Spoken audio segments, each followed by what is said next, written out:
because this species has these big, broad wings on her, unlike eagles that are long, the broadness gives this bird incredible lift. And the owls are the only species of bird on the planet that can carry things heavier than their own body weight. What does she eat?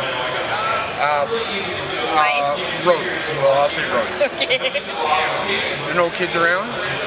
Hamsters, guinea pigs, gerbils. Small children. Some small children. The ones in Don't even say it. Okay. Strollers. Strollers, we say meals on wheels, things. And she eats also a lot of chicken and quail and rat, and she loves chinchillas.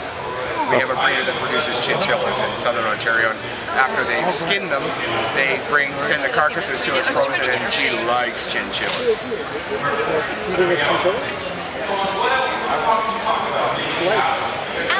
As Arnie would have it, all of her own natural food sources, which she's eaten for the last 12 years, she's frightened to death of a live mouse.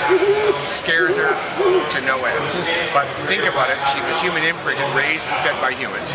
Always fed dead food, so that's what imprinted in her brain, that's what she knows is good. And last winter we had her in our barn doing a flight demonstration, and a little field mouse, where I guess went underneath the door and run across her perch in front of her, and the bird literally had a breakdown.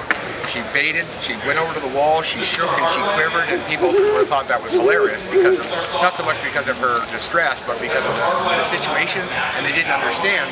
And the only easiest way I can describe it to you is that if you had gone into McDonald's hamburgers tonight, sat down at the table, and your Big Mac got up and ran across the table in front of you, would you be freaked out?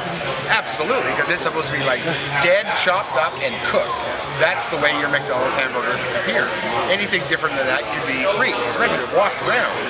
Same thing for her. She's been eating rats and mice and moles and voles all of her life, but they've been all very dead. Her McDonald's hamburger doesn't get up and run around the table in front of her either. And because the human imprinting process is a permanent psychological event, you can't erase it, and it actually has retards the bird's advancement. So this bird will, during non-hormonal breeding times, will behave and act like a baby owlet, and she'll be that way. If she lives to 70 years of age, she'll be a baby owl in her mind, or a baby for 70 years.